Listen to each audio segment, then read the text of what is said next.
Hello students, board exam preparation series में आज हम लोग कॉम्पिटेंसी फोकस प्रैक्टिस क्वेश्चन जो कि बोर्ड ने रिलीज किया है, इसमें यूनिट नंबर 4 प्रोबेबिलिटी के क्वेश्चन सॉल्व करेंगे। तो अगर हम यहाँ पे डिफिकल्टी लेवल की बात करें तो चलिए स्टार्ट करते हैं बोर्ड एग्जाम 2023 से। तो बोर्ड एग्जाम 2023 का जो पेपर था उसका डिफिकल्टी लेवल प्रीवियस ईयर के कंपेरिजनली थोड़ा सा हायर एंड पे था।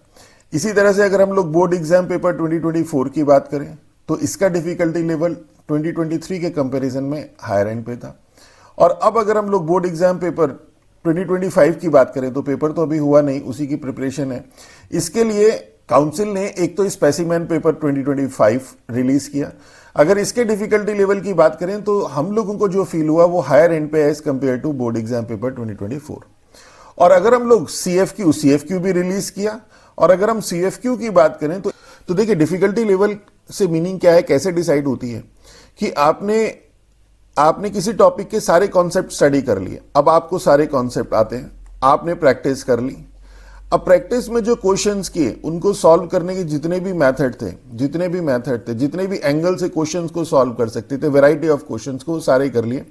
पर जो क्वेश्चन आया उसमें कोई सा भी एंगल अप्लाई नहीं और डिफरेंट एंगल से हो रहा है सारा कॉन्सेप्ट बेस्ड। कॉन्सेप्ट आप स्टडी कर चुके, प्रैक्टिस भी कर चुके, बट ये डिफरेंट एंगल वाले क्वेश्चन है, इन्हें थोड़ा डिफरेंट एंगल से सोचना पड़ेगा। तो यही थोड़ा सा डिफिकल्टी लेवल होता है। और तो अदरवाइज इसमें कुछ ऐसा है नहीं कि आप नहीं कर सकते। आप इन्हीं क्वेश्चंस को जब एक बार करेंगे तो इससे मिलते जुलते इस टाइप के जो क्वेश्चंस और आएंगे जिसको इस एंगल से सोचना पड़ेगा, उनको आप बहुत आसानी से कर लेंगे। तो चलिए अब सॉल्व करते हैं हम लोग यहाँ पे इस पेपर को। क्वेश्चन नंबर 13 है, 3 fair dice are thrown, what is the probability of getting a total of 15। तो हमें प्रोबेबिलिटी निकालनी है to get total 15। Fair die को थ्रो किया गया, 3 फेयर डाई को, given that they exhibit 3 different numbers that are in arithmetic progression. Means यहां पे बी क्या है, 3 डिफरेंट नंबर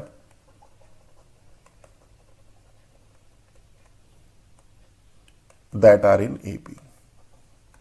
देखिए लिखने की जरूरत नहीं है, ये तो आप चूंकि एमसीक्यू है तो शॉर्ट में लिख लेंगे। तो हमें क्या निकालना है, हमें प्रोबेबिलिटी निकालनी है to get a total 15 means एक ही, और ये कंडीशन अप्लाई ऑलरेडी हो चुकी है, means probability of conditional probability का केस है, probability of A bar B.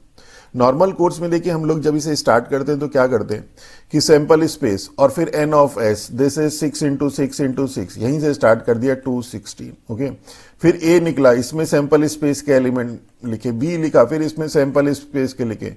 तो यहीं पे हम लोगों का क्वेश्चन जो है इसकी अप्रोच गड़बड़ हो जाती है। देखिए क्वेश्चन की अप्रोच के लिए हम लोगों को थोड़ा सा वाइडली अब इस बार सोचना पड़ेगा। तो probability of A bar B होगा probability of A intersection B upon probability of B. Okay, अब यहां पे प्रोबेबिलिटी तो किसी की दी नहीं है, तो probability of A intersection B होता है n of A intersection B upon n of S, और इधर से probability of B is n of B upon n of S. N of S cancel हो जाएगा। अब मीन्स क्या है, हमें ए और बी, ए इंटरसेक्शन बी और बी, इनके एलिमेंट देखने, तो हम लोग बी के एलिमेंट देख लेते हैं क्या होंगे। 3 different number that are in AP, 3 number होने चाहिए, एपी में होना चाहिए। तो 1 2 3, अब इसको रोटेट कराते रहिए, 2 3 4, 3 4 5, 4 5 6। ओके, तो 4 नंबर तो ये आ गए आपके पास। अब अगर हम इसको रिवर्स कर दें तो वो भी जो है आपका अर्थमेटिक प्रोग्रेशन में होगा, मींस 3 2 1 4 3 2, और ये कैसा अर्थमेटिक है जिसका कॉमन डिफरेंस 1 है, 2 वाले भी तो होंगे, मींस एक होगा 1 3 5 जिसमें 2 का डिफरेंस आ गया, तो यहां पे 5 3 1 भी, और 2 वाला ही 2 4 6 भी होगा, और यहां पे 6 4 2। ओके, तो यहां पे टोटल कितने आ गए, n of B, n of B हो गया आपके पास 3 3 6 12। और अब ए निकालिए, फिर उसके बाद इंटरसेक्शन निकालिए, या ए इंटरसेक्शन भी डायरेक्ट ही कर देते हैं हम लोग, एन ऑफ ए इंटरसेक्शन भी डायरेक्ट कर सकते हैं। देखिए यही इसमें जो मैं कह रहा था ना, थोड़ा सा डिफरेंट एंगल से सोचना पड़ेगा।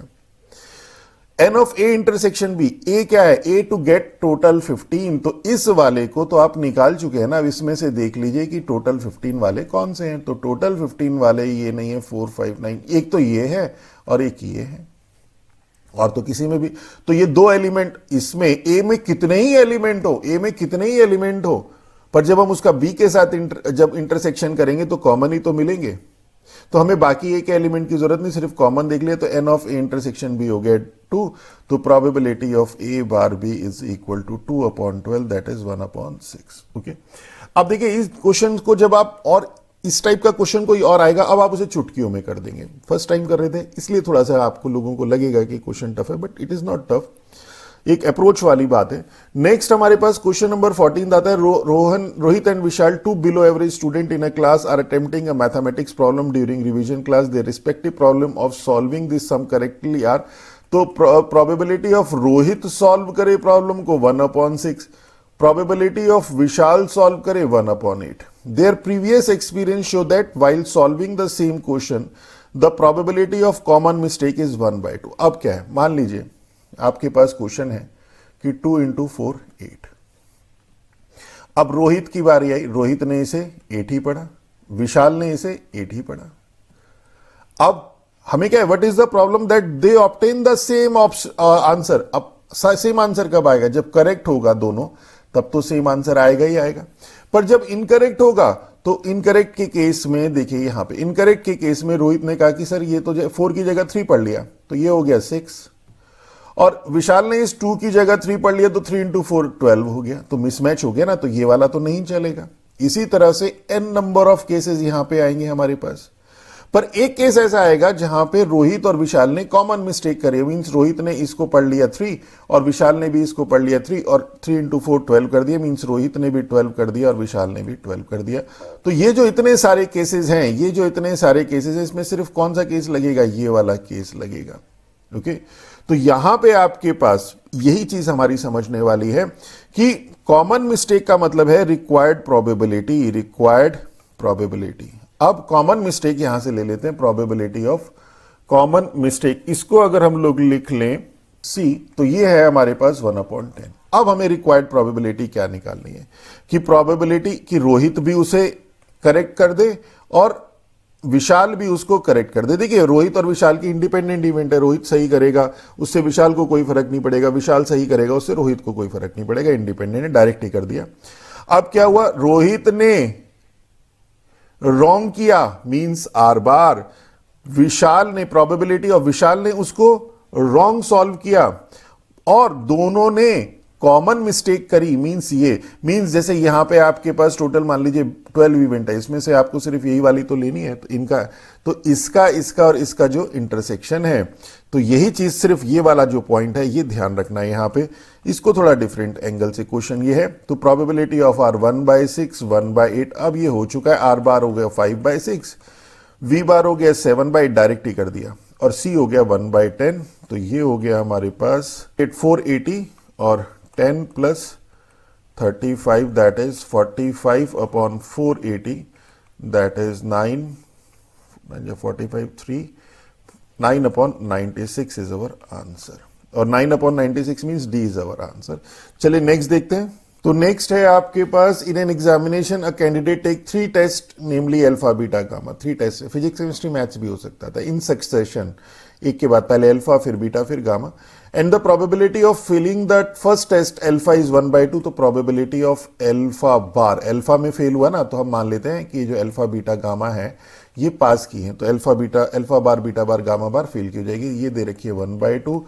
पासिंग ईच सक्सीडिंग टेस्ट, और सक्सीडिंग टेस्ट मींस बीटा और गामा के पास होने की, तो ये तो हमने पहले ही ले लिया था कि बार लगा दिया था फेल होने की, तो बीटा हो गया 1/2 और गामा हो गया आपके पास 1/4। According to whether he pass और fails in the preceding one, the candidate is selected if pass at least 2 test. तो कैंडिडेट तभी सेलेक्ट होगा जब एटलीस्ट 2 टेस्ट में पास होगा, और कैंडिडेट के सिलेक्शन की प्रोबेबिलिटी निकालनी है, तो रिक्वायर्ड प्रोबेबिलिटी मींस कि एटलीस्ट 2 टेस्ट में वो पास हो जाए, तो रिक्वायर्ड प्रोबेबिलिटी, इस तरह के बहुत क्वेश्चन आप कर चुके हैं।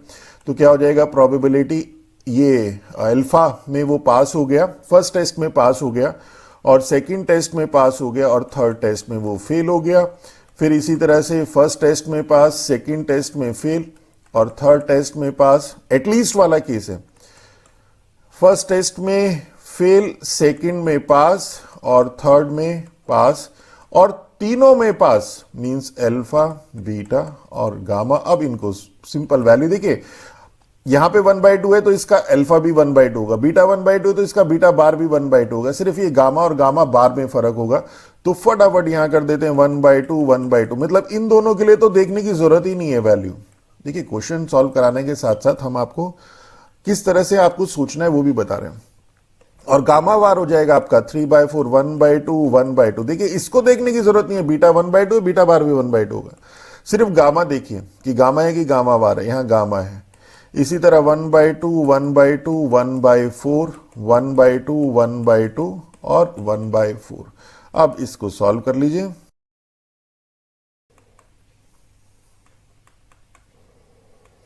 That is 3/8 is our answer. तो 3/8 का मीन हो गया ए इज अवर आंसर। चलिए नेक्स्ट देखते हैं। देखिए कितना सिंपल था। अब स्टेटमेंट बेस्ड क्वेश्चन है, ये कह रहा है event A and null set phi are always independent. अब देखिए नल सेट में आप जैसे देखें तो पता चला नल सेट और इवेंट ए देखने लगे, वेन डायग्राम बनाने लगे, फिर सोचने लगे। और जैसे ही आए तो आप ये देखिए कि इंडिपेंडेंट इवेंट कब होती है, जब आपके पास दो इवेंट इंडिपेंडेंट होती है, जब probability of A bar B is probability of A into probability of B.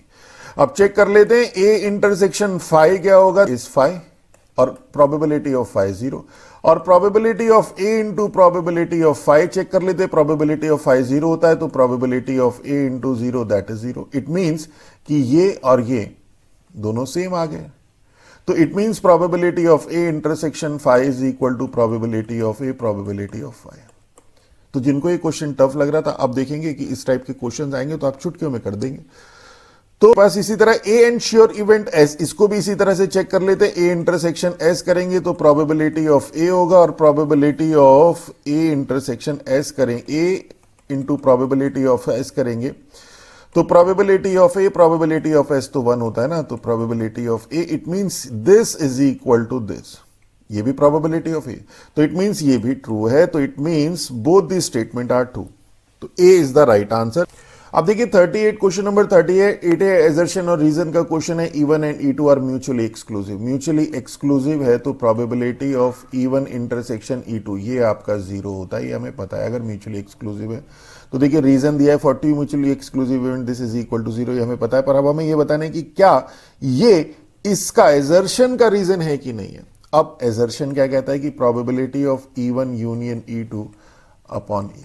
अगर आप इसे देखें, वैसे तो देखिए शॉर्टकट भी कर सकते हैं, शॉर्टकट में तो हम यही आपको सजेस्ट करेंगे कि इसकी प्रॉपर्टी क्या होती है, probability of E1 bar E plus probability of E2 bar E minus probability of E1 intersection E2 bar E। Okay, तो ये तो हमें पता है। अब ये तो हमें पता है, इसको देखना है। तो यहां पे अगर हम इसको देखें E1 intersection E2 bar E, तो ये हो जाएगा, अगर आपको पता हो प्रोबेबिलिटी ऑफ ए बार भी, देखिए थोड़ा सा सोचिए, इसमें ये अप्लाई करें तो ए की जगह ये आ जाएगा यहां पे, तो क्या हो जाएगा हमारे पास, this is probability of E1 intersection E2 intersection E upon probability of, यही तो हो जाएगा। अब यहां पे E1 और E2 तो आपके पास म्यूचुअली एक्सक्लूसिव हैं, तो ये तो हो जाएगा phi intersection E upon probability of E, और ये आपके पास फाई इंटरसेक्शन E करेंगे तो प्रोबेबिलिटी ऑफ फाई ही मिलेगा upon probability of E, that is this is equal to 0। तो इट मींस व्हाट कि आपके पास ये जो आ गया probability of E1 union E2 bar E, this is equal to probability of E1 bar E plus probability of E2 bar E। तो it means कि आपके पास ये स्टेटमेंट ट्रू है और म्यूचुअली एक्सक्लूसिव है, तो ये हमें पता है कि E1 इंटरसेक्शन E2 फाई होगा, उसका प्रोबेबिलिटी 0 होगा, ये ट्रू है और ये इसका करेक्ट एक्सप्लेनेशन है। तो means both assertion and reason are true and the reason is the correct explanation of the assertion, this is the right option. Sir in case आपको ये फॉर्मूला याद ना आए फिर क्या होगा, तो उस केस में यहीं पे probability of A bar B apply कर दीजिए, probability of E1 union E2 bar E, this is probability of E1 union E2, इसे एक ब्रैकेट में ले लिया, इंटरसेक्शन यही तो होता है A intersection B upon probability of E, यही तो होता है। और यहां पे हम लोग डिस्ट्रीब्यूटिव प्रॉपर्टी अप्लाई कर देते हैं। डिस्ट्रीब्यूटिव प्रॉपर्टी क्या हो जाएगी कि this is equal to E1 intersection E union E2 intersection E, तो ये हो जाएगा probability of E1 intersection E union E2 intersection E upon probability of E। और यहां पे probability of A union probability of B means probability of A plus probability of B minus probability of A intersection B means this intersection this. तो E1 intersection E intersection E2 intersection E, तो E दो बार लिखने की तो जरूरत नहीं है, तो E1 intersection E2 intersection E upon probability of E। तो देखिए यही वो है, यही तो यहां पे आ गया आपके पास। इतना लंबा काम हमने इसलिए करना पड़ा क्योंकि थोड़ा सा हमें ऐसा फील हुआ कि ये चीज आपको याद है कि नहीं है। ये यही तो आ गया आपके पास। देखिए ये वाला टर्म दिस अपॉन दिस, ये तो हो गया probability of E1 bar E, ये हो गया probability of E2 bar E, और ये probability of E1 intersection E2 bar E। चलिए नेक्स्ट देखते हैं। अब क्वेश्चन नंबर 57 है, very short answer. Rahul, a class 12th student has a probability of getting grade A in the examination of 3 subject. अब 3 subject है, maths, physics और chemistry में उसका ग्रेड A आता है। मैथ्स में ग्रेड आता है, इसकी प्रोबेबिलिटी 0.2 मींस 2/10, डायरेक्ट ही कर देते हैं। फिजिक्स में ग्रेड A आता है, इसकी प्रोबेबिलिटी 0.3 मींस 3/10, और केमिस्ट्री में ग्रेड A आता है, इसकी probability 5/10। Find the probability that he get a grade A in none of the subject means जो रिक्वायर्ड प्रोबेबिलिटी है वो क्या होगा। अब देखिए इसका मैथ्स में ग्रेड A आता है, इससे इसको फिजिक्स को फर्क नहीं पड़ता, फिजिक्स से केमिस्ट्री को कोई फर्क नहीं पड़ता। हालांकि वैसे अगर आप प्रैक्टिकली सोचें तो थोड़ा फर्क पड़ जाता है। मैथ्स में ज़्यादा मेहनत करेंगे तो फिजिक्स थोड़ी सी कम रह जाएगी, फिजिक्स में और मैथ्स में ज़्यादा करेंगे केमिस्ट्री कम रह जाएगी, किसी का इंटरेस्ट होता है। बट नॉर्मल कोर्स में जो थियोरटिकल बात है, थियोरटिकल ये कि इन दोनों से इन पे कोई फर्क नहीं पड़ रहा है। तो रिक्वायर्ड प्रोबेबिलिटी क्या हो जाएगी कि वो मैथ्स में भी none of the subject grade ना आए, तो मीन्स मैथ्स में भी ग्रेड नहीं आया, फिजिक्स में भी ग्रेड नहीं आया और केमिस्ट्री में भी ग्रेड नहीं आया। तो मीन्स ये हो गया 8/10, डायरेक्ट ही कर दिया, बाहर निकालने की जरूरत नहीं है। 7/10 और 5/10 शॉर्ट है, तो 35 इंटू 8 मीन्स 70 और 280 upon 1000 and this is 7 4s are 28 and 25, that is 4/25। This is our answer. चलिए नेक्स्ट देखते हैं। अब क्वेश्चन नंबर 58 है, A bar probability of A bar given है, बी गिवन है, A intersection B bar given है, ये निकालना है। तो यहां पे जो प्रोबेबिलिटी ऑफ बी बार, देखिए अभी हमने इसे एक क्वेश्चन छोड़ के जो पहला क्वेश्चन कराया था वहां पे हमने यही सारे कॉन्सेप्ट बताए थे आपको। अब ये निकालना है, तो ये probability of A bar B का केस लग जाएगा probability of A intersection B upon probability of B. तो यहां पे आ जाएगा आपके पास this is equal to probability of B intersection A union B. देखिए वहां पे अगर आप बचेंगे तो यहां फंसेंगे अपॉन, इसलिए यही सारी चीजें जो मैंने बताई थी कि अगर एक बार एक क्वेश्चन को आपने एक मेथड से कर लिया तो आपको उसी तरह से सोच वाला दूसरा क्वेश्चन मिल जाएगा। दिस इज बी बार, और वो क्वेश्चन था ये वाला। देखिए इसको मैं तो एडवाइस करूंगा कि इसे आप डिटेल में, ये वाला जो था इसे डिटेल में स्टडी कर लीजिए। तो जो प्रॉपर्टी वहां अप्लाई हुई है वही लगभग यहां अप्लाई हो जाएंगी। और यहां पे आपके पास डिस्ट्रीब्यूटिव प्रॉपर्टी लग जाएगी कि B intersection A union B intersection B bar probability of B. देखिए डिस्ट्रीब्यूटिव प्रॉपर्टी कई समय से आपने नहीं लगाई होगी, उस क्वेश्चन में बचेंगे अगर तो यहां फंस जाएंगे। तो प्रोबेबिलिटी ऑफ दिस, और ये हो जाएगा union B intersection B bar, okay, upon probability of A union B bar. तो देखिए ए यूनियन बी बार हमें ये वैल्यूज, अब क्या हो जाएगा probability of this union this, तो हमारे पास ये आ जाएगा probability of B intersection A union, और अगर बी इंटरसेक्शन बी बार की बात करें तो 5, ओके, अपॉन, और यहां पे अगर हम probability of A union B में सिंपल देखिए हमें क्या गिवन है, probability of A bar probability of B A intersection B, और जब हम यूनियन का फॉर्मूला अप्लाई करते हैं तो इंटरसेक्शन वाला ही तो केस आता है। तो यहां पे अगर हम लोग probability of A union B का केस लगा दें, probability of A plus probability of B minus probability of A intersection B, B की जगह बी बार, तो इट मीन्स ये हमारे पास नोन है, ये नोन है, और यहां पे ए इंटरसेक्शन बी बार ये भी हमारे पास नोन है। तो देखिए अब ऑलमोस्ट ये क्वेश्चन सॉल्व हो चुका है। तो probability of A intersection B union 5 is probability of A. देखिए डिनोमिनेटर की तो सारी टर्म ही मिल गई है आपको। अब न्यूमरेटर देख लेते हैं। ए इंटरसेक्शन भी नहीं गिवन है, तो अब इसको कैसे करेंगे? तो इसके लिए हम वेन डायग्राम में देखते हैं, कुछ ना कुछ होगा। ये वाला जो पार्ट होता है this is A intersection B, अभी होगा। आपने इस क्वेश्चन, इस टाइप के क्वेश्चन हमने सॉल्व किए। ये वाला पार्ट है A intersection B bar. Okay, तो इस दोनों में, और ये पूरा का पूरा, ये जो पूरा का पूरा है ये ए है, तो अगर हम इसकी बात करें, हमें ए इंटरसेक्शन बी मींस ये निकालना है ना, तो probability of A intersection B is equal to probability of A, इस पूरे में से ये वाला पार्ट माइनस कर दें, probability of A intersection B bar. तो बस यही कॉन्सेप्ट हमें यहां लगाना है, probability of A minus probability of A intersection B bar upon, और अब ये क्वेश्चन सॉल्व हो गया। अब इसकी सिर्फ वैल्यू सब्सटीट्यूट करनी है और आंसर हमारे पास आ जाएगा। And this is equal to probability of A है 0.7। देखिए डायरेक्ट कर रहे हैं, हमने ए बार दिया है, ए नहीं निकाला, डायरेक्ट कर दिया। ए इंटरसेक्शन बी बार ये 0.5, और ये ए है हमारे पास 0.7, बी बार है, बी 0.4 है, तो ये बी बार 0.6 होगा, और ये है हमारे पास 0.5। तो 0.2 upon this is 13 minus 5 is 8.8, that is 1/4 is our answer. Okay, चलिए नेक्स्ट देखते हैं। तो नेक्स्ट है हमारे पास, अब क्वेश्चन नंबर 15 है, देयर आर 10 कुकीज, 10 कुकीज हैं इन अ बॉक्स, 6 चॉकलेट वाली हैं, 4 जैम वाली है। 10 कुकीज हैं जिसमें से 6 चॉकलेट वाली हैं और 4 जैम वाली हैं। ओके, इन्हें थोड़ा सा आप डेटा को अलग से कलेक्ट कर लीजिए, नहीं तो क्या होता है पढ़ते पढ़ते कई बार हम लोग थोड़ा सा भूल भी जाते हैं कि भाई 6 कितनी, चॉकलेट वाली कितनी, जैम वाली कितनी, इसे लिख लीजिए रफ में। Shweta randomly choose cookies from the box and eat it, तो पहले श्वेता ने लिया, देन अली रेंडमली, तब उसके बाद अली ने लिया, ईट one of the remaining cookies, उसने जो बची हुई थी, मींस रिप्लेसमेंट नहीं किया। What is the probability that Shweta and Ali choose cookies with different centres, means दोनों के पास डिफरेंट आए, तो मींस क्या होगा कि जो रिक्वायर्ड प्रोबेबिलिटी है वो कैसे होगी? हमारे पास प्रोबेबिलिटी क्या, श्वेता ने चॉकलेट वाली ले ले, फर्स्ट तो श्वेता का ही है, तो श्वेता जो है चॉकलेट वाली ले ले, डायरेक्ट ही कर देते हैं, देखिए 1 मार्क्स का ही तो है।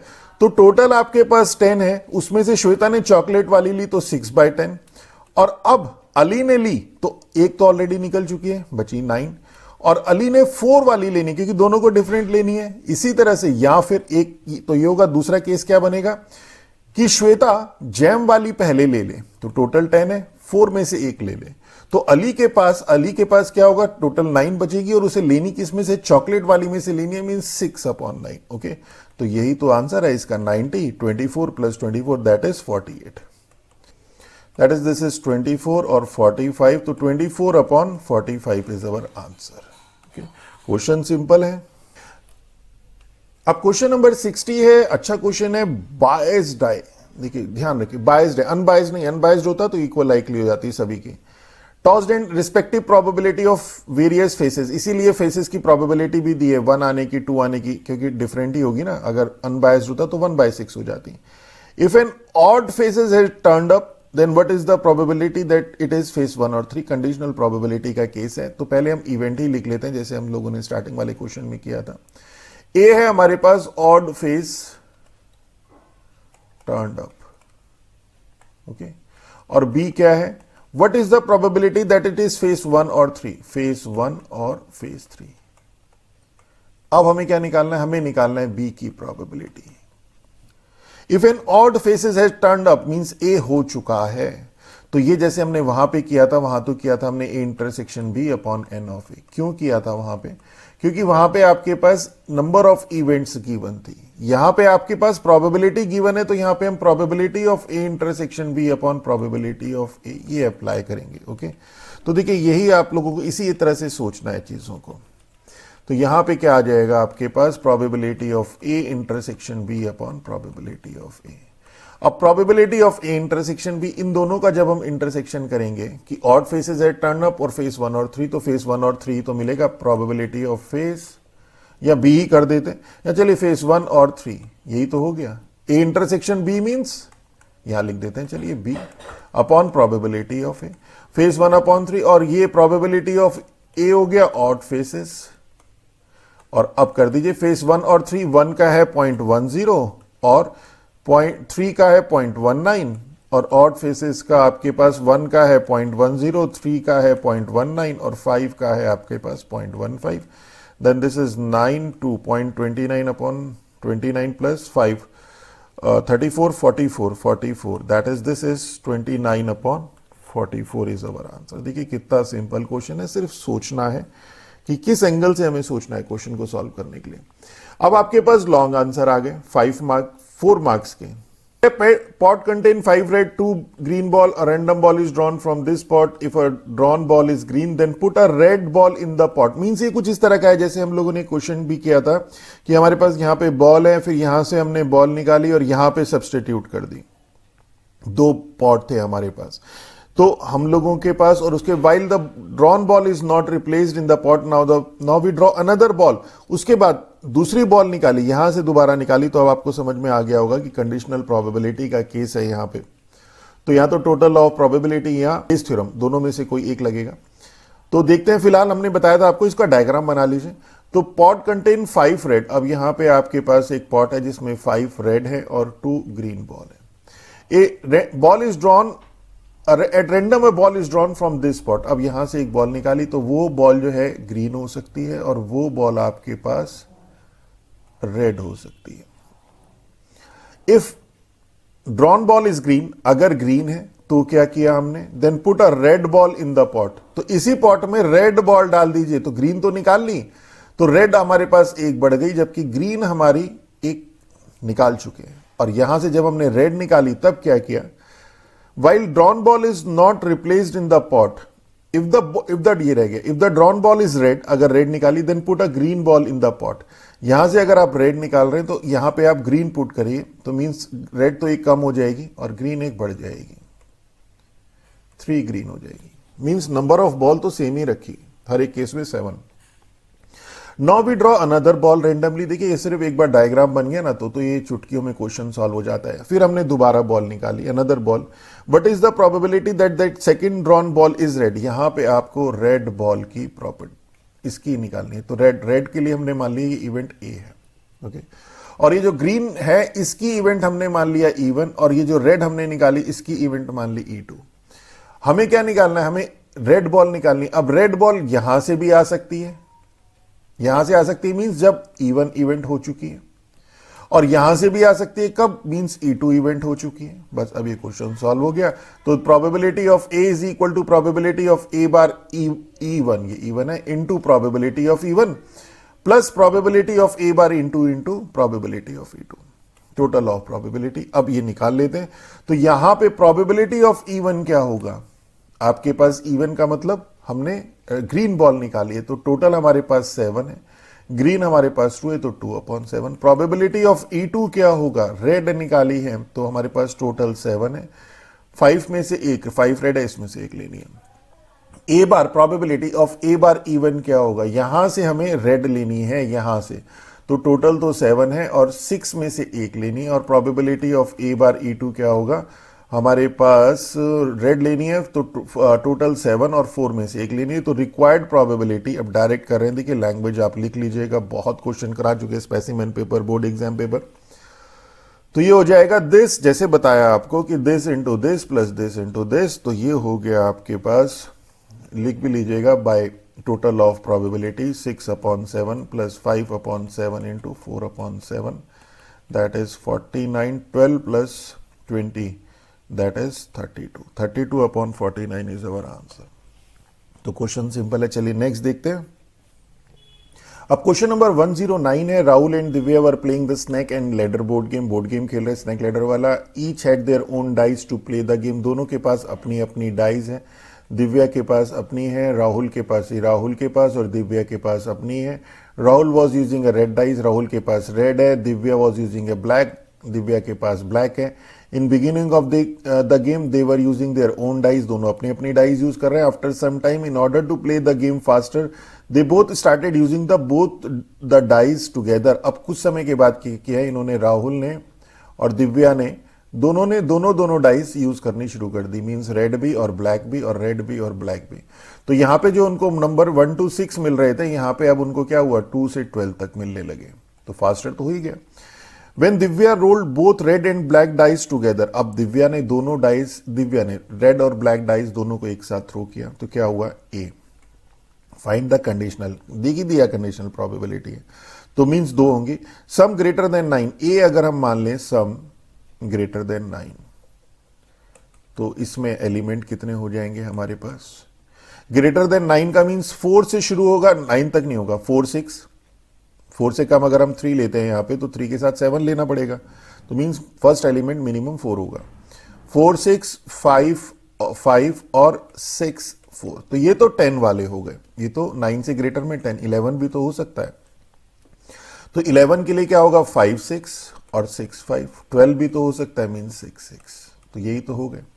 और बी क्या है? बी है given the black dice result is 5, black जो डाइज है, ब्लैक डाइज रिजल्ट इज 5। अब देखिए, जब वो जो दिव्या है एक साथ थ्रो कर रही है, तो जो यहां पे आ रहा है आपके पास, उसमें ऑर्डर मैटर नहीं कर रहा है। अभी तो कहेंगे 1 2 आया, उसने ब्लैक और रेड ऐसा नहीं कहा कि 1 बाय 1 थ्रो किया, एक साथ थ्रो किया। तो ब्लैक डाइज रिजल्ट इज 5 में आपके पास कौन सा आ जाएगा? 5 के साथ 1 आ जाए, 5 के साथ 2 आ जाए, 5 के साथ 3 आ जाए, 5 के साथ 4 आ जाए, 5 के साथ 5 आ जाए और 5 के साथ 6 आ जाए। हमें निकालना है probability of sum greater than 9 means A, जब बी हो चुकी है। अब ये एक तो है कि probability of A intersection B upon probability of B करें, तो उसके लिए अगर ये दिया होता तो हम ये कर लेते हैं। हालांकि निकालने में आसानी है, आसानी से निकल भी जाएगा, हो सकता है कई जगह पे ऐसे ही दिया हो, पर हमारे तो ये है कि यहां पे आपके पास नंबर ऑफ एलिमेंट है ना, तो आप इसे n of A intersection B upon n of B ही जो डायरेक्ट कर दीजिए। अब ए इंटरसेक्शन बी लिखने की भी जरूरत नहीं है, डायरेक्ट इन दोनों में देख लीजिए कौन कौन से कॉमन है।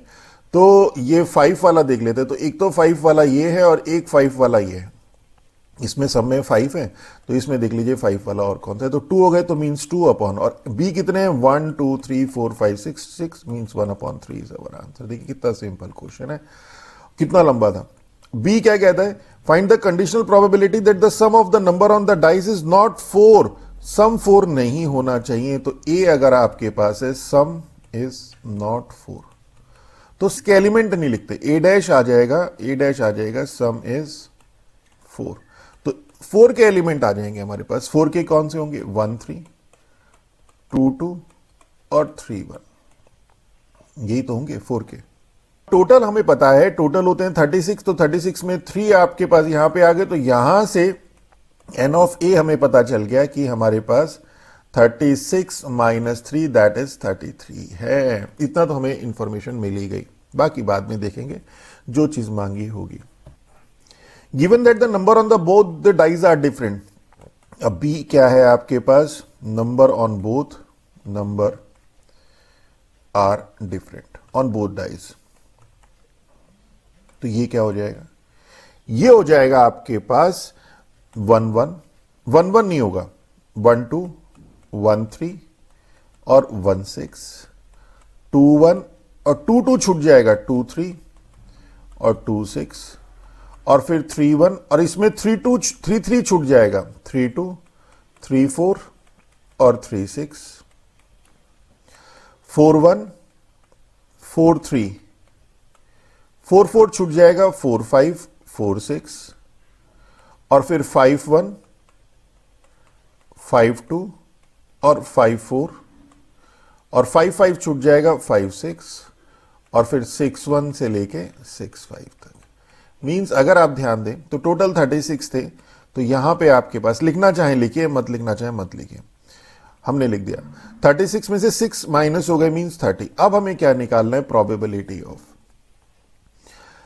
Find the probability that the sum of the number of the dice is not 4 means probability of A when B given that the number on the board the dies are different. तो क्या हो जाएगा? ये हो जाएगा n of A intersection B upon n of B.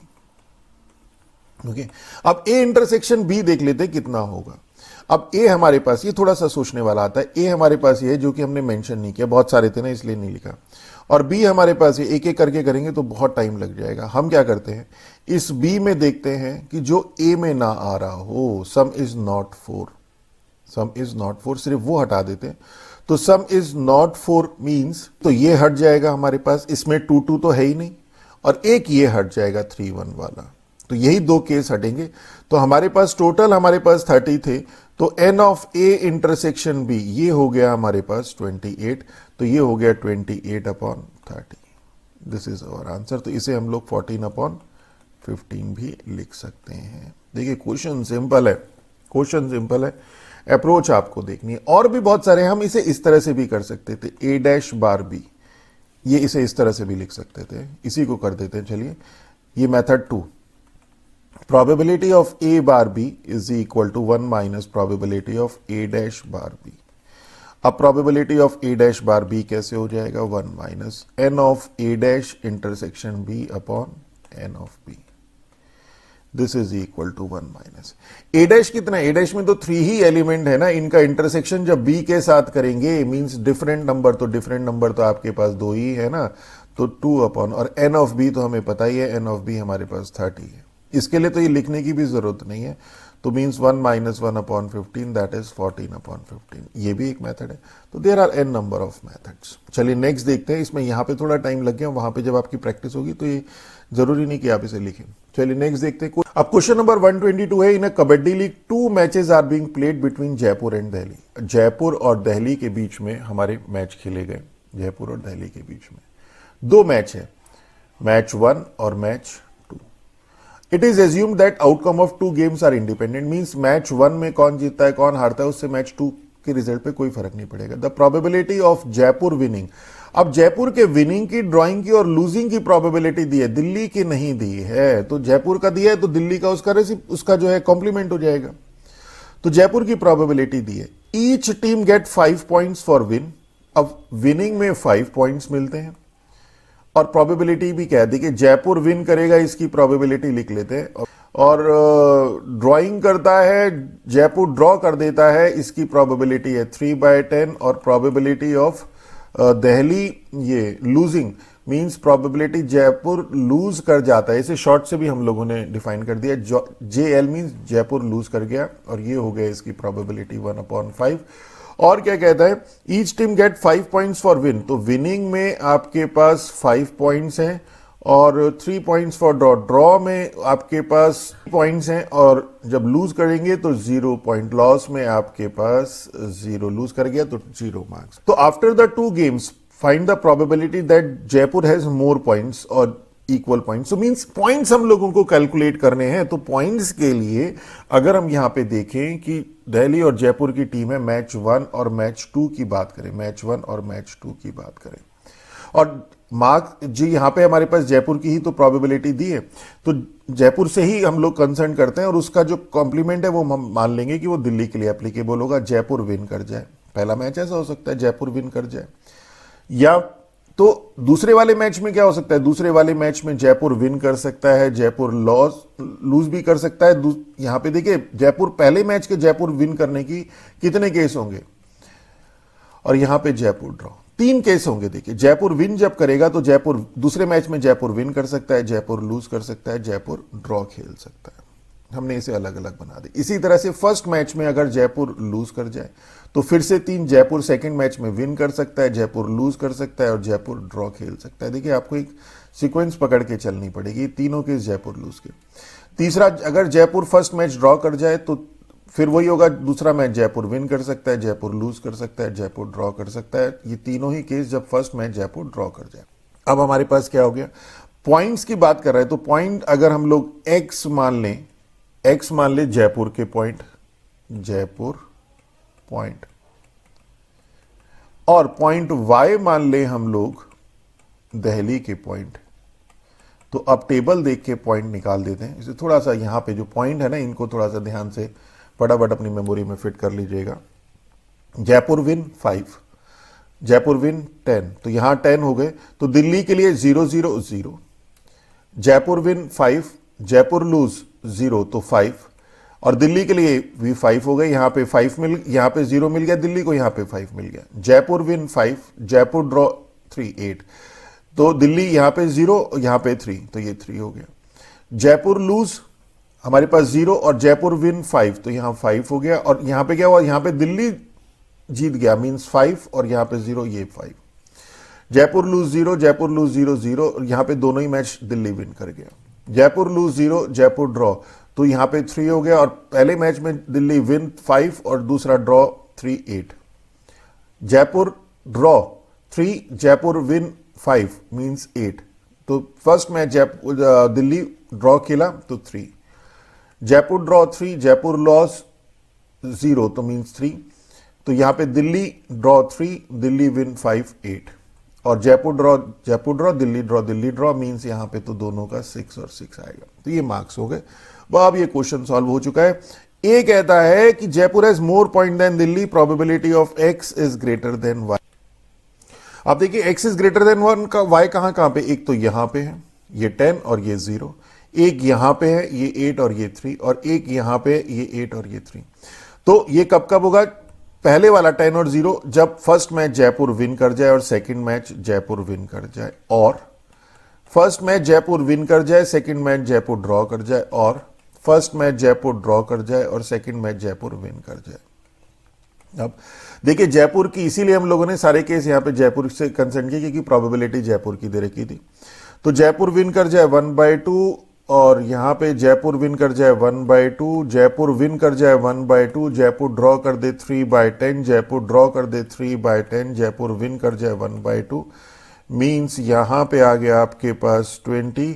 तो 2, 4, 5 plus 3 that is 11/20 is our answer. 11/20 is our answer. Second क्या कहता है, Jaipur and Delhi have equal point. Equal point कहां पे, एक तो यहां पे इक्वल पॉइंट है, एक यहां पे इक्वल पॉइंट है, और एक यहां पे है। तो probability of X is equal to Y, that is probability of Jaipur win पहला मैच, दूसरा ये वाला देखिए ये वाला, और जयपुर लूज, या फिर एक ये वाला जयपुर लूज और जयपुर विन, और आपका ये वाला जयपुर ड्रॉ और जयपुर ड्रॉ, और ये हो जाए। अब डायरेक्ट ही कर देते हैं। जयपुर विन है आपके पास 1/2, जयपुर लूज है आपके पास यहां से जयपुर लूज 1/5, फिर जयपुर लूज है आपके पास 1/5, जयपुर विन है 1/2, Jaipur draw 3/10, 3/10, and this is equal to, ये हो गया हमारे पास 10, 10, 100, 100, और ये 10 plus 10 plus 9 that is 29/100 is our answer. Okay, चलिए नेक्स्ट देखते हैं। तो क्वेश्चन नंबर 126 से, in a referral draw 1000 referral tickets are sold for ₹1 each. आपके पास 1000 तो टिकट्स हैं और ₹1 में उसे सोल्ड करना है। इसे नोट कर लीजिए क्योंकि क्या लैंग्वेज के साथ में कई बार ये सारे डिजिट्स होते हैं, कई बार जो है मिस हो जाते हैं। तो ईच हैज एन इक्वल, तो जो जो इंफॉर्मेशन है वो आप अलग से निकाल के रख लीजिए। Each has an equal chance of winning, equally likely है, मींस 1000 टिकट है तो हर एक की प्रोबेबिलिटी 1/1000। फर्स्ट प्राइस, अब प्राइस क्या क्या है, प्राइस है आपके पास ₹300, ये फर्स्ट प्राइस है, ₹200 ये सेकंड प्राइस है, थर्ड प्राइस है 100। X denote the net gain, x क्या है, नेट गेन है, एक्स नेट गेन है from the purchase of 1 ticket, conduct the probability distribution. अब क्या होगा देखिए, एक टिकट परचेज करना है, 1000 में से एक टिकट परचेज करना है। अब वो टिकट क्या होगा, वो टिकट फर्स्ट प्राइज वाला हो सकता है, वो टिकट सेकंड प्राइज वाला हो सकता है, वो टिकट थर्ड प्राइज वाला हो सकता है, और जो बाकी के टिकट है 997 वो टिकट उनमें से हो सकता है। तो गेन क्या होगा, नेट गेन की बात कर रहा है, ₹1 में तो खरीदा है ना उसने, तो नेट गेन क्या होगा, हो सकता है उसका नेट गेन 299 हो जाए, उसके पास एक खरीदा और उसके पास विनिंग वाला आ जाए। उसका नेट गेन 199 हो सकता है, उसने जो खरीदा उसमें सेकंड प्राइज वाला आ जाए, उसमें जो खरीदा उसमें से 99, और हो सकता है 997 जो बाकी के बचे जिसमें से कोई प्राइज नहीं मिल रहा वो आ जाए, मींस उसका नेट गेन कितना हो गया, -1 हो गया। ये एक्स इन रुपीज ही तो है। ओके, अब हमें इसकी प्रोबेबिलिटी निकालनी है। अब probability when x is equal to 2 direct ही कर देते हैं। देखिए अब इसे प्रोबेबिलिटी ऑफ x डायरेक्ट कर देते हैं, मींस यहां पे एक उसने परचेज किया और वही आपके पास कौन सा आ गया, प्राइस वाला, फर्स्ट प्राइस वाला आ गया। देखिए यहां से देखिए फर्स्ट प्राइस वाला, तो एक ही तो टिकट है वो आउट ऑफ 1000। सेकंड प्राइस वाला एक ही तो टिकट है आउट ऑफ 1000। थर्ड वाला एक ही तो टिकट है आउट ऑफ 1000, और नो प्राइस वाले कितने टिकट है, 997 है आउट ऑफ 1000। देखिए ये प्रोबेबिलिटी डिस्ट्रीब्यूशन टेबल हो गई, बस इतना सा ही तो था। Find the probability of winning any money in the purchase of win ticket. तो अब विन करना है, विन कहां कहां पे होगा, विन तो इन तीनों केस में होगा ना, मींस ये तो ए हो गया आपके पास, डायरेक्ट कर दिया। बी क्या आ गया, probability of X is greater then -1, means probability of x is equal to 299 plus probability of x is equal to 199 plus probability of x is equal to 99। Direct भी कर सकते थे, this plus this plus this, that is 3/1000, that is 0.003। Answer C part क्या कहता है, find the expected value of X. तो expected value of X, E of X होता है हमारे पास summation X I P X I. तो this into this plus this into this plus this into this plus this into this, तो direct ही कर देते हैं। 299 डिनोमिनेटर में तो सभी के 1000 है ना, 199 प्लस 99 माइनस 1 इंटू 997। ये बस यहाँ पे थोड़ा सा फोकस तरीके से करिएगा, एक स्टेप तो हमने छोड़ दिया। तो 2325 597 minus 997 upon 1000, that is minus 400 upon 1000, that is -0.4। तो मीन्स जो उसका एक्सपेक्टेशन है या जो मीन है या जिसे एवरेज कहते हैं वो नेगेटिव है, तो मीन्स उसको लॉस होगा, मीन्स ये फेयर इवेंट नहीं है। तो इसका मतलब क्या है कि अगर वो सारे टिकट खरीद ले 1000 के 1000 तो उसे लॉस हो जाएगा। Person will lose money if he purchase all tickets. तो यही तो हमें इसका इंटरप्रिटेशन करना था। ये देखिए इंटरप्रिटेट करिए। नेक्स्ट देखते हैं, अब क्वेश्चन नंबर 127 है, लास्ट क्वेश्चन प्रोबेबिलिटी का कॉम्पिटेंसी फोकस्ड क्वेश्चन में। Ram and Shyam play a game with a coin, Ram stake ₹1 and throw the coin 4 times. एक कॉइन को 4 टाइम थ्रो किया, तो पहली बार में हेड टेल, दूसरी बार में हेड टेल, तीसरी बार में हेड टेल, तो टोटल कितनी इवेंट बनती है, 16। देखते साथ याद आ जाना चाहिए, अभी यूज होगा या नहीं होगा बाद में देखेंगे। If he throw 4 head he get the stake and ₹3। तो मीन्स क्या हुआ कि यहां पे 4 हेड जब आए उसके, तो उसने क्या लिया, ₹3 plus his stake. His stake means his stake वो कितना था, ₹1। If he throw only 3 heads, अगर उसे 3 हेड मिलते हैं तो क्या मिला, दे आर कंजिक्यूटिव, और 3 कंजिक्यूटिव हेड, ये और कंडीशन है कंजिक्यूटिव हेड, तो उसे क्या मिला, he get his stake and ₹2 मिले प्लस हिज स्टेक मिला। If he throw only 2 head and they are consecutive, 2 consecutive head अगर वो थ्रो करता है तो उसे ₹1 मिला प्लस उसका जो स्टेक था, जो उसने ₹1 लगाया था, वो भी मिल गया। Okay, in all other cases Shyam takes the stake money. तो ये तो राम की बात थी, ये तो राम की बात थी ना। और अदरवाइज जो रिमेनिंग केस है, रिमेनिंग केस में ये यहां पे तो 0 मिलेगा और यहां पे भी -1 हो जाएगा, श्याम ले लेगा ना उसके पैसे। तो इज दिस गेम फेयर, तो फेयर गेम के लिए प्रोबेबिलिटी डिस्ट्रीब्यूशन और एक्सपेक्टेड वैल्यू निकालिए। प्रोवाइड रीजन, तो हम लोगों को बेसिकली प्रोबेबिलिटी डिस्ट्रीब्यूशन निकालना है, तो यहां पे ले लेते हैं x, जो राम का गेन है। ओके, अब राम का गेन कितना होगा, 4 हेड आ जाते हैं तो ₹3, तो 3, फिर 2, फिर ₹1। और ऐसा भी तो हो सकता है ना 4 हेड आए, ना 3 कंजिक्यूटिव हेड आए, ना 2 कंजिक्यूटिव हेड आए, कुछ और आ जाए, तो कुछ और के केस में -1 हो गया। मतलब अपना तो उसको मिलना तो कुछ नहीं है, जो है वो भी चला गया। और यहां पे प्रोबेबिलिटी ऑफ x, अब देखिए यहां पे प्रोबेबिलिटी ऑफ x का मतलब, probability of x is equal to 3, means probability of 3, ये 3 का मतलब है 4 head, 4 head means probability of first में भी हेड, सेकंड में भी हेड, थर्ड में भी हेड, फोर्थ में भी हेड, मीन्स 1/2 इंटू पहले में हेड आए, दूसरे को कोई फर्क नहीं पड़ेगा, तीसरे को कोई फर्क नहीं पड़ेगा, 1/16। x is equal to 2 consecutive head, probability of 3 consecutive head है, ₹2 तो तब मिलेंगे जब उसके 3 कंजिक्यूटिव हेड आएंगे, कंजिक्यूटिव हेड।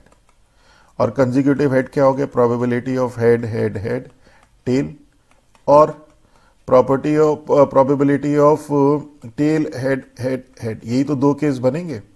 और देखिए हेड की भी प्रोबेबिलिटी 1/2, टेल की भी प्रोबेबिलिटी 1/2, तो जैसे ही यहाँ पे 4 इवेंट्स आ रही हैं, इस सब की 1/2 है, तो 1/16 प्लस 1/16।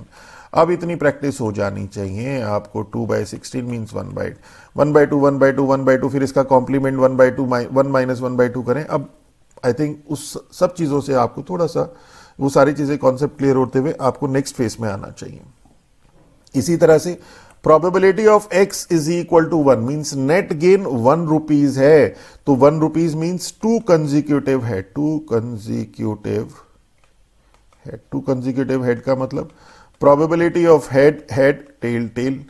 अब एक एक आगे सरकाते रहिए, टेल हेड हेड टेल, और प्लस प्रोबेबिलिटी ऑफ, ये थोड़ा सा सही कर ले, टेल हेड हेड टेल। अब फिर इसे यहां एक और सरका दीजिए आगे, टेल टेल हेड हेड, और बस ये 3 ही तो बनेंगी, और हर एक की 1/16 है, तो ये हो जाएगा 3/16। देखिए अब हमने डायरेक्ट ही कर दिया, 1/16 भी नहीं लिखा।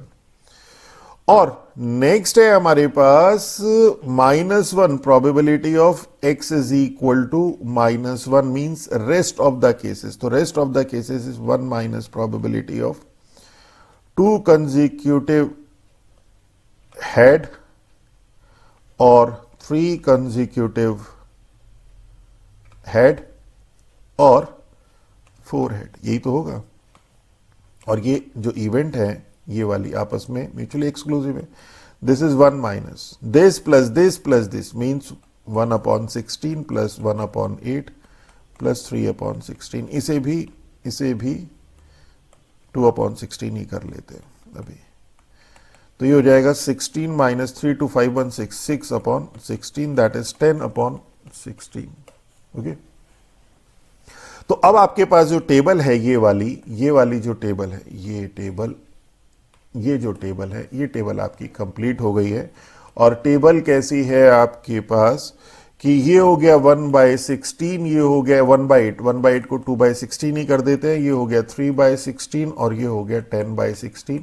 इनको सम करके देख लीजिए, 1 आना चाहिए, 1 2 3 3 6 और 10 16/16 इज 1, तो मीन्स ये तो सही हो गया। और अब आपके पास नेक्स्ट क्या है, ये तो ए हो गया। नेक्स्ट एक्सपेक्टेड, यही तो हमें निकालना था, उसी के लिए तो हमने डिस्ट्रीब्यूशन टेबल निकाली। तो x into summation x into P x, this is 3 into 1 मतलब डायरेक्ट ही कर देते हैं। देखिए 16, तो 3 प्लस 2 इंटू 2 4, ये ध्यान रखिएगा मल्टीप्लीकेशन, 3 और -10, तो 4 7 3 और 10, 10 माइनस 10 इज 0। मीन्स जो एक्सपेक्टेड है वो उसका 0 है, मीन्स यहां पे ना तो लॉस हो रहा है ना उसको गेन हो रहा है। That is this implies no loss no gain, means ये जो आपका जो गेम है वो कैसा है, वो फेयर है। ओके, तो this is all about our this lecture. तो यहां पे हम लोगों ने कॉम्पिटेंसी फोकस्ड क्वेश्चन के जो प्रोबेबिलिटी के क्वेश्चंस पूछे गए थे, और बहुत अच्छे अच्छे क्वेश्चंस थे, डिफरेंट एंगल से हम लोगों को सोचना पड़ा उसको, तो वो सारे सॉल्व किए। और आई थिंक आपका कॉन्फिडेंस भी बिल्ड हुआ होगा। हम लोगों ने डिस्क्रिप्शन बॉक्स में इसका लिंक भी गिवन है क्वेश्चन पेपर का, वहां से भी डाउनलोड कर सकते हैं, प्रिंट आउट निकालिए, सॉल्व करिए, जहां पे प्रॉब्लम है हमारे में से चेक करिए। और हो सकता है कोई और अप्रोच आप लोग अप्लाई कर रहे हो, ऐसा जरूरी नहीं कि एक ही मेथड है हम लोगों ने जो दिया उसी को मेथड से सॉल्व कर सकते हैं, और भी मेथड्स हो सकते हैं। तो this is all about our this lecture. अगर हमारा लेक्चर अच्छा लगे तो हमारे चैनल को सब्सक्राइब कीजिए, अपने फ्रेंड्स के साथ शेयर कीजिए। With that all, thank you.